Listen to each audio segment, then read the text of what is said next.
देखिए, संसद का जो मौजूदा सत्र सोमवार से शुरू हो रहा है, बड़ा तूफानी और धुआंधार सत्र होगा, क्योंकि बहुत सारे मुद्दे हैं जिन पर विपक्ष कोशिश करेगा सरकार को घेरने की और सरकार जवाब देगी।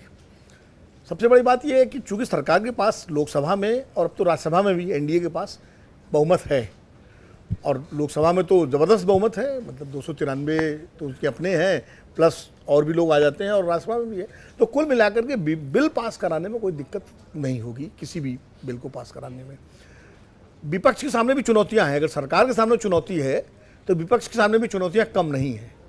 सबसे पहली चुनौती विपक्ष के सामने ये है कि अपने मुद्दों को आर्टिकुलेट ढंग से, सही तरीके से वो सदन में उठाए, और इस तरह उठाए कि देखिए, हंगामा अगर आपने किया तो आप मुद्दे नहीं उठा पाएंगे।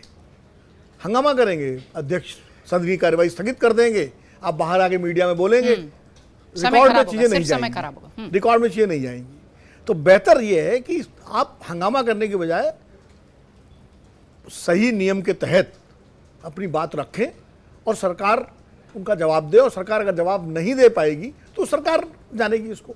तो विपक्ष के सामने सबसे बड़ी चुनौती तो ये है कि बजाय हंगामे से बचते हुए संसद सत्र में अपनी बात ताकतवर तरीके से, प्रभावशाली तरीके से रखे, ताकि वो जनता के बीच जाए। दूसरी चुनौती विपक्ष के सामने अभी अपने आप को एकजुट रखने की भी है, जो कि अरविंद केजरीवाल जी ने चुनौती की बात कर रही थी मैं। हाँ, उन्होंने, आम आदमी पार्टी ने अपने को अलग कर लिया है। उन्होंने कहा कि हम डीएमके और टीएमसी के साथ सहयोग करेंगे और उसके साथ कोऑर्डिनेट करेंगे, लेकिन हम इंडिया ब्लॉक का हिस्सा नहीं है।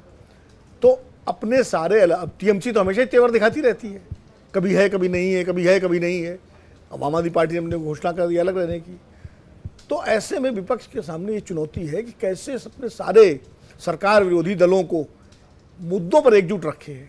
और अगर विपक्ष अपने मुद्दे पर आम आदमी पार्टी को भी सदन में साथ ले आएगा तो उसकी कामयाबी होगी, और नहीं ले पाया तो ये उसकी असफलता होगी, विफलता होगी। तो ये भी चुनौती विपक्ष के सामने है।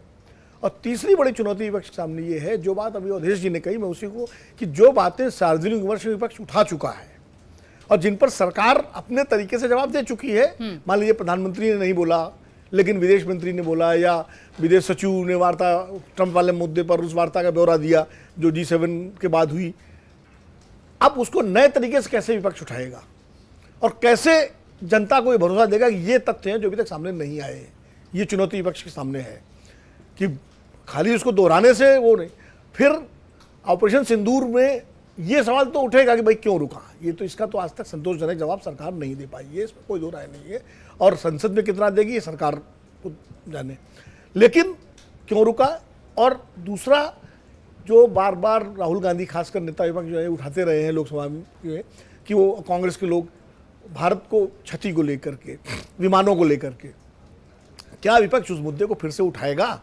और अगर उठाएगा तो निश्चित रूप से सरकार को ये मौका मिलेगा, सत्ता पक्ष को ये मौका मिलेगा ये कहने का कि ये पाकिस्तानी भाषा बोल रहे हैं, या ये ऐसी बात बोल रहे हैं जो पाकिस्तान के हक में जाती है। तो उस विपक्ष को घेरने की कोशिश सरकार करेगी। तो इस मुद्दे को विपक्ष कैसे उठाएगी, उस पर पाकिस्तान परस्त होने का या राष्ट्र विरोधी होने का आरोप भी ना लगे और वो बात को रखे।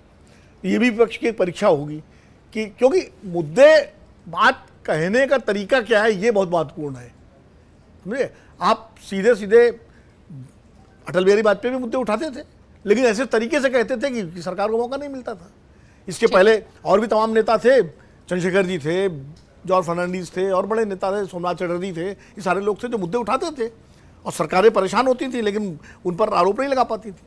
तो राहुल गांधी को, नेता विपक्ष को खास करके ये सीखना पड़ेगा कि किस तरीके से, किस आर्टिकुलेट तरीके से, राजनीतिक तरीके से अपनी बात कहें और सरकार को मौका न मिले। अगर आप उसी पुराने तरीके से हल्ला गुल्ला और ये वो, क्यों विपक्ष तो बाधित करने की कोशिश करेगा, वो सरकार तो, सत्ता पक्ष जो है उनकी भाषा बाधित करने की कोशिश करेगा। ये आपकी सफलता है कि आप कैसे उसको वो करते हैं। तो ये सारी चुनौतियां विपक्ष के सामने भी, सरकार के सामने चुनौतियां हैं। सरकार को भारत चीन संबंधों पर जवाब देना पड़ेगा कि भाई कल तक तो एकदम हम गलवान के बाद जो है हम तनातनी में आ गए थे, हमारी जो सीधी उड़ान सेवा थी वो भी बंद हो गई, बहुत सारे। अब आज हम बिल्कुल अचानक जो है, जबकि ऑपरेशन सिंदूर में पूरी तरह से चीन खुलकर पाकिस्तान के साथ था, पूरी तरह खुल के साथ था, उसके सारे हथियार पाकिस्तान इस्तेमाल कर रहा था, और चीन ने तो बयान दे दिया था कि पाकिस्तान की संप्रभुता पर कोई खतरा आया तो हम चुप नहीं बैठेंगे। तो ऐसे में हम फिर चीन के साथ अगर जा रहे हैं तो क्या चीन से वो सवाल कर रहे हैं, ये विपक्ष पूछेगा बहुत सारे कि आपने कैसे। इसी तरह टर्की के बहिष्कार की बात होती है तो चीन के साथ संबंध क्यों बढ़ा रहे हैं, भाई ऑपरेशन सिंदूर की वजह से ही तो हम टर्की के सिलेबी कंपनी का हमने लाइसेंस रद्द किया उसका जो है, और हमारे तमाम संगठन बहिष्कार की बात करते हैं तो चीन के साथ हम दोस्ती क्यों कर रहे हैं, ये सवाल भी पूछे जाएंगे। तो कुल मिला के विपक्ष के पास मुद्दे तो बहुत हैं। SIR का मुद्दा सब लोग बोल चुके हैं, इसलिए मैं उस पर ज्यादा नहीं बोलूंगा, लेकिन वो भी मुद्दा आएगा। मुद्दे तो बहुत है। अब सवाल चुनाव आयोग से है, सवाल SIR का मुद्दा सरकार का नहीं है, वो चुनाव आयोग का मुद्दा है। लेकिन चुनाव आयोग की डिफेंस में सत्ता पक्ष खड़ा होगा, तो वो अगर सत्ता पक्ष खड़ा होगा तो उसको विपक्ष कैसे हैंडल करेगा। तो मैं तो विपक्ष की चुनौतियों का जिक्र कर रहा हूं, सरकार की चुनौतियां तो हैं ही, लेकिन विपक्ष और संख्या में चूंकि विपक्ष कम रहता है, तो इसीलिए वो समय याद कीजिए जब 415 सीटें राजीव गांधी की थी और विपक्ष में भाजपा के पास सिर्फ 2 सीटें थी और तेलुगु देशम जो सबसे बड़ी पार्टी थी उसके पास 30 या 32 सीटें थी। ऐसे में भी उस सरकार को विपक्ष ने घेरा था। तो क्या आज जो विपक्ष जो 238 पर बैठा हुआ है सब मिला करके, क्या सरकार को घेर पाएगा? तो सबसे बड़ी चुनौती विपक्ष के सामने यही है कि इस सत्र का, चूंकि विशेष सत्र बुलाया नहीं सरकार ने, तो अगर विशेष सत्र नहीं बुलाया तो मानसून सत्र का क्या, वो अपने मुद्दों को जनता के बीच ले जाने में विपक्ष कामयाब होगा। मैं इस सत्र को सरकार से ज्यादा विपक्ष की चुनौती मानता हूं। अगर आप ये वीडियो YouTube पर देख रहे हैं तो हमारे चैनल को सब्सक्राइब कर बेल आइकन दबाएं, और Facebook पर देख रहे हैं तो हमारे पेज को लाइक करें।